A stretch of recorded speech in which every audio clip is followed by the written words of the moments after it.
Richician!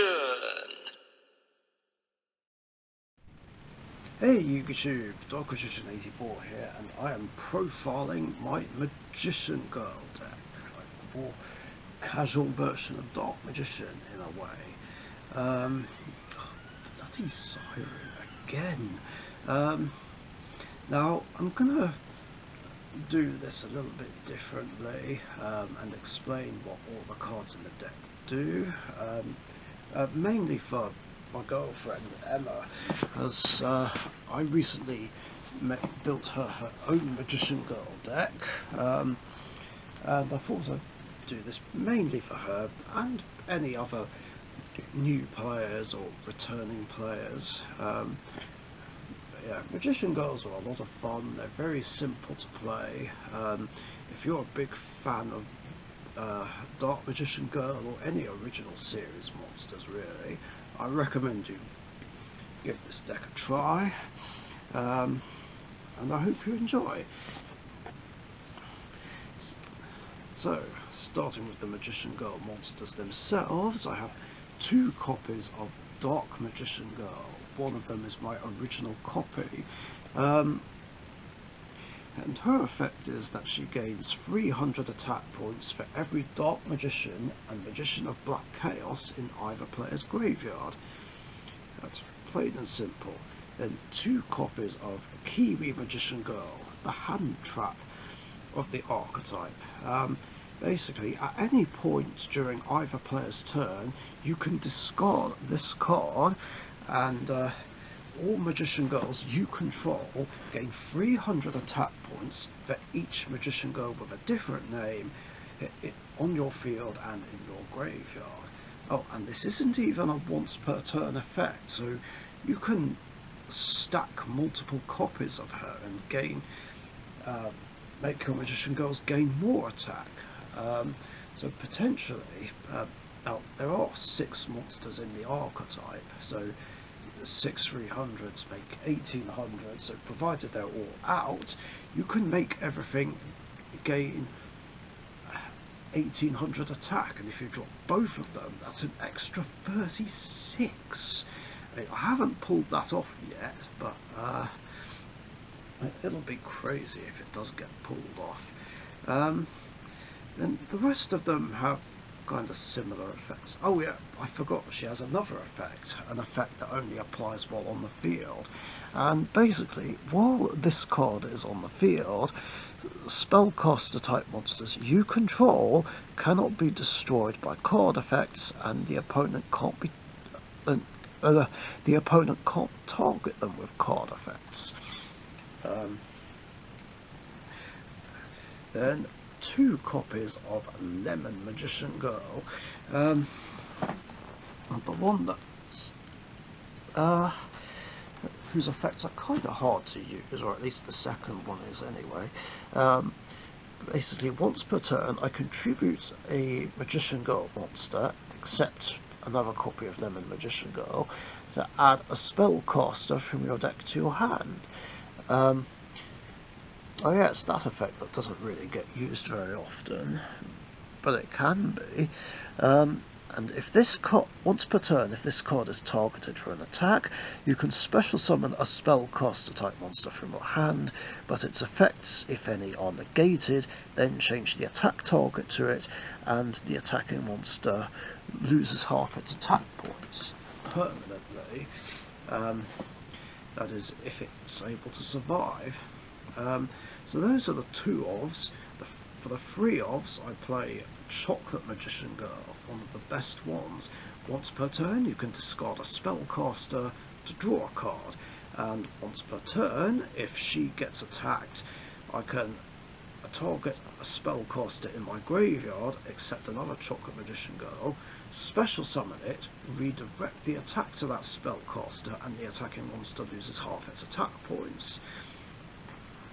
Then 3 copies of Apple Magician Girl. This is your recycler. And once per turn, if she's targeted for an attack, you can special summon a level 5 or lower spellcaster from your hand, redirect the attack to that spellcaster, and the attacking monster loses half its points. And if this gets destroyed and sent to the graveyard, you can target up to 3 other Magician Girls with different names in your graveyard and add them to your hand. And finally, the last Magician Girl monster is 3 copies of Buried Magician Girl, your searcher. If she's normal summoned, you can add a Magician Girl from your deck to your hand, including another copy of herself. And if she's targeted for either an attack or a card effect, you can change her battle position and special summon a Magician Girl from your deck, except herself. So she can search herself, but she can't special summon herself, basically. And then this one's kind of an honorary Magician Girl monster in a way, and that is Palladium Oracle Mana. If this card is in your hand or in your graveyard, and a spellcaster you control is targeted by an opponent's card effect, you can special summon her from your hand or graveyard. And while she's on the field, level 7 or higher spellcasters can't be destroyed by card effects. And if this card gets destroyed, you can special summon a Dark Magician Girl from your hand, deck or graveyard. Then you have 1 copy of Dark Magician himself. So I'm playing almost the opposite ratio of what I play in my actual Dark Magician deck. Because in my actual Dark Magician deck I play 3 Dark Magicians and 1 Dark Magician Girl. This time it's almost the opposite, but I don't play 3 Dark Magician Girls because I think 3's too many. Next is Palladium Oracle Mahard. When you draw this card, you can reveal him and special summon him. If he battles a dark monster, his attack points are doubled, and if he's destroyed, you can special summon a Dark Magician from your hand, deck or graveyard. Next, Magikaribo. If you take battle or effect damage, you can discard this card to special summon a Dark Magician or Dark Magician Girl from your deck or graveyard. And if a spellcaster is destroyed, you can add this card from your graveyard to your hand. And both effects are hard once per turn. Next, you play Spellbook Magician of Prophecy. If this card is normal summoned or flipped face up, you must add a Spellbook spell from your deck to your hand. Because yeah, we are still playing the Spellbook engine in here. And the last monster is 2 copies of Effect Veiler, one of the well-known hand traps. And yeah, I know it's a platinum rare, but I don't care. Like, a Veiler is a Veiler. And basically, at any point during your opponent's main phase, you can send this card from your hand to the graveyard to target an effect monster on the opponent's field and negate its effects until the end of the turn. Plain and simple. That's it for monsters. On with spells. Starting with Dark Burning Attack, the attack that the Dark Magician Girl uses. If you control a Dark Magician Girl monster, destroy all face-up monsters the opponent controls. Then Secrets of Dark Magic, one of your fusion spells. You don't really rely on the extra deck, or at least not that much, but it's nice to have the option to go into it. And this basically lets you either perform a fusion summon, as long as Dark Magician or Dark Magician Girl is used as one of the fusion materials, or a ritual summon, as long as you tribute Dark Magician or Dark Magician Girl, basically. But you don't play rituals in here, so you're only focusing on the fusions. Next, the Eye of Timaeus, a card that I know Emma likes. And it says, this card is also always treated as Legendary Dragon Timaeus, and you target a Dark Magician monster you control, fusion summon, one fusion monster from your extra deck that lists that monster on the field as a fusion material monster using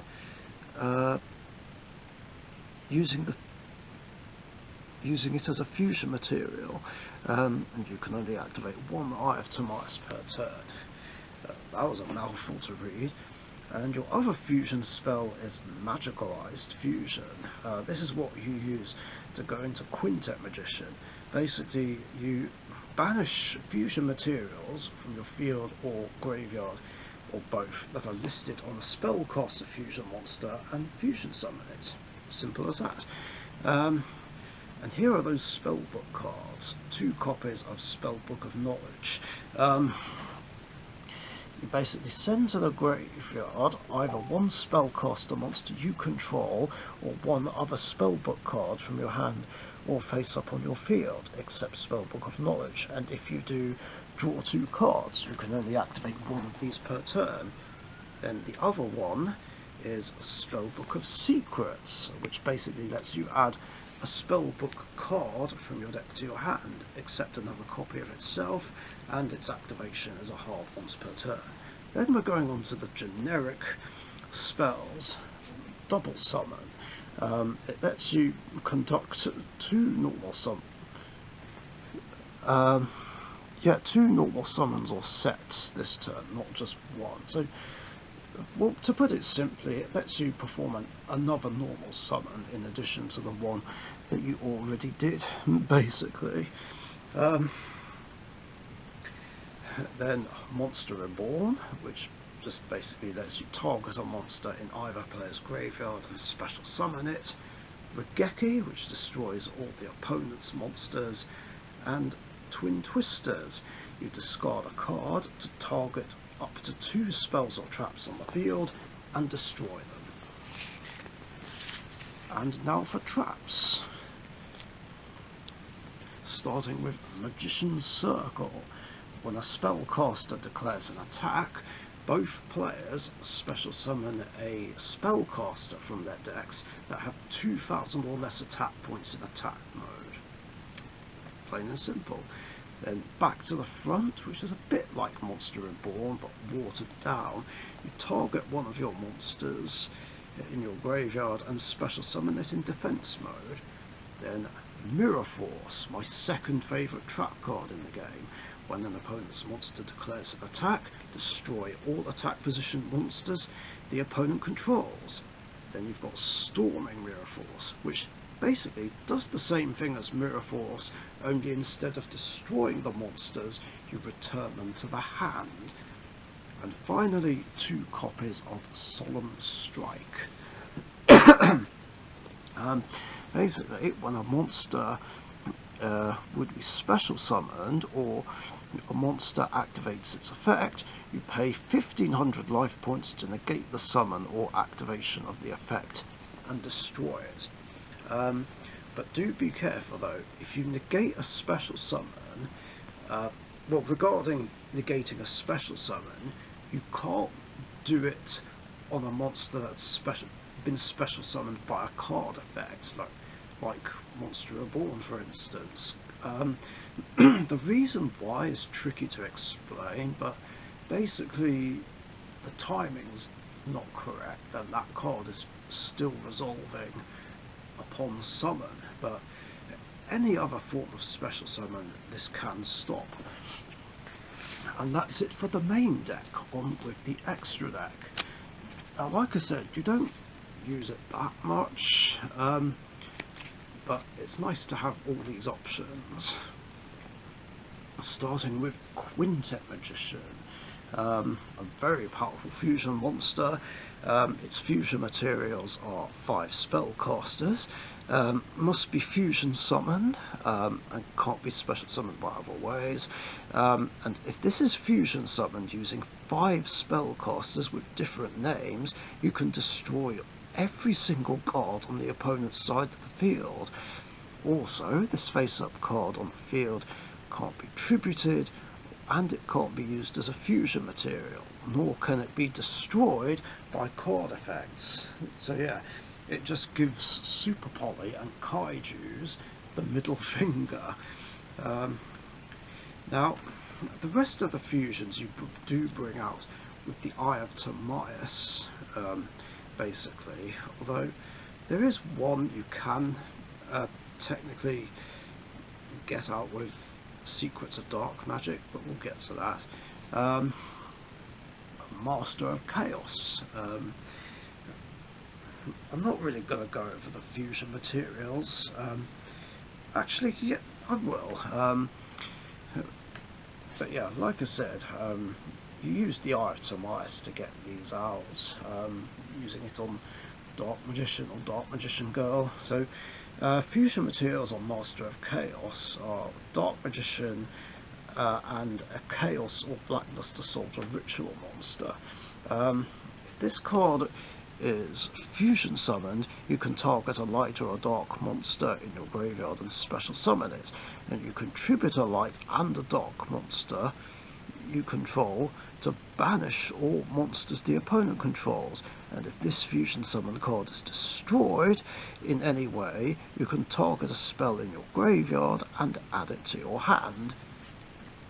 Next, Amulet Dragon, which lists Dark Magician and a Dragon type monster.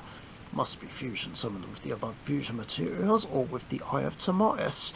If this is special summoned, target any number of spells in either player's graveyards and banish them, and it gains 100 attack points for each spell banished by this effect, and if this card is destroyed, you can target a spellcaster in your graveyard and special summon it. Then Dark Paladin, or one of my top 3 favourite fusion monsters. It just needs Dark Magician and Buster Blader. Must be special summoned and can't be special summoned by other ways. When a spell card is activated, you can discard a card to negate that card's activation and destroy it, and it gains 500 attack points for every dragon on the field and in either player's graveyards. Now, I don't like the spell negating effect because I don't want to resort to stopping the opponent using spells. But depending on the matchup, there might not be a choice. I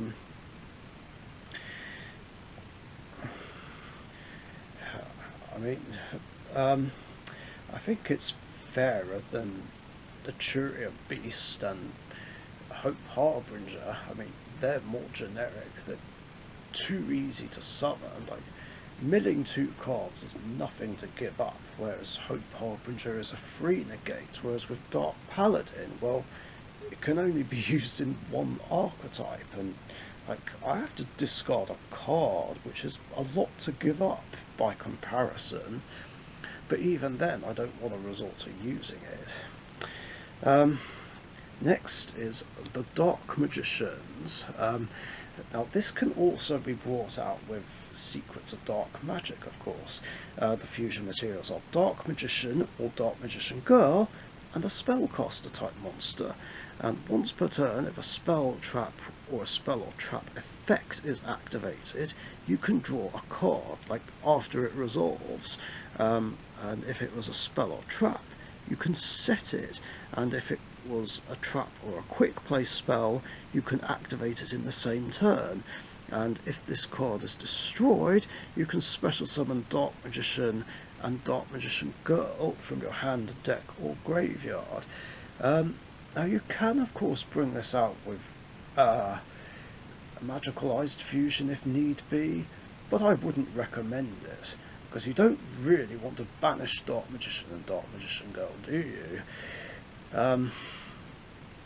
In this case, there's only one Dark Magician in this deck, and if that gets banished and this gets destroyed, or if Dark Magician is on the field, you can't activate the effect to special summon Dark Magician and Dark Magician Girl, if that makes sense.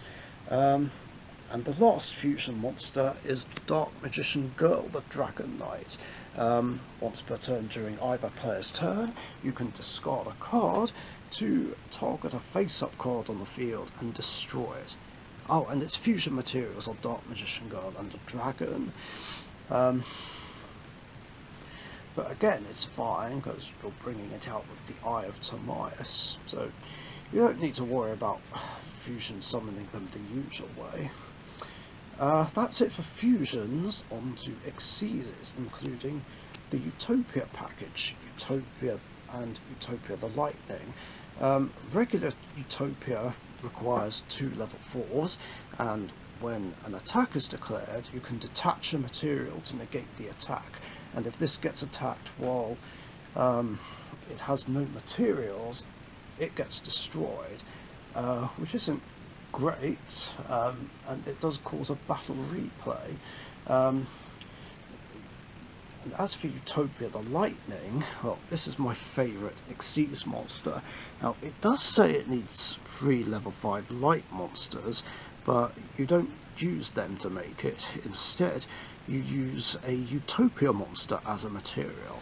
So just stack this on top of Utopia, and its materials get transferred over. Also, when this card battles, the opponent can't activate anything until the end of the damage step, and if it battles a monster, you can detach 2 materials and make its attack points become 5,000, regardless of whether this had any other attack increases or decreases. Oh, and this can't be used as a material for an Exceeds summon. Not that that really matters. Then there's Silent Honor, which also requires just any 2 level 4s, and you can detach 2 materials from this card to target a special summoned monster the opponent controls that's in attack position, and attach it as a material. And also, if this card would be destroyed, you can detach a material from it instead. And then the last Exceeds monster you play is Castell, the Skyblaster Musketeer, which has 2 effects. Oh, and it also requires 2 level 4s, but really these are just there in case you want to overlay 2 Chocolate Magician Girls for whatever reason. You can either detach 1 material to flip a face-up monster face down, but you don't ever use that effect. It's the other effect which gets used, where you can detach 2 materials to target a face-up card on the field and shuffle it into the deck. And that's it for Exceeds. Now for your links. Starting with Decode Talker, which needs 2+ effect monsters. Now what that means by 2+ is you can use a Link 2 monster and treat it as 2 materials. Otherwise you actually need 3 effect monsters to make it. Yeah, basically this card gains 500 attack points for each monster that this card is pointing to, and if the opponent activates a card or effect that targets a card on the field, you contribute a monster that this card is pointing to negate that card's activation and destroy it. Then Power Code Talker is next, which just needs 3 monsters, any 3 monsters. Once per turn you can target a face-up monster on the field and negate its effects, and also once per turn, if this card battles an opponent's monster during damage calculation, quick effect, you contribute a monster that this card is pointing to, and this card basically has its attack points doubled. So its base attack is 23, but it'll double to 46. Next, Nightmare Unicorn, which needs 2+ monsters with different names. Otherwise you just use 3 monsters with different names.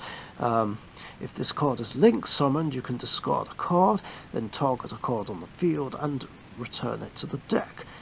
Plain and simple. And if this card was co-linked when this effect was activated, you draw 1 card. And co-linked means, as I was saying, co-linked means if a Link monster is pointing to another Link monster and they're pointing to each other with the red arrows on them. like so. But not that that matters, since co-linking isn't likely to happen with this deck, because this is not really a link spam deck. But I might as well tell you anyway. Oh, interesting. That effect does a hard once per turn.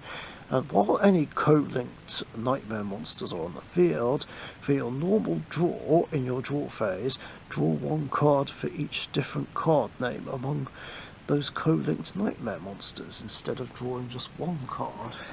So I guess, see, this is one that even always confuses me as well. I'm assuming that would mean that if Nightmare Phoenix, which I'll show you in a minute, and Unicorn are co-linked, I draw 3.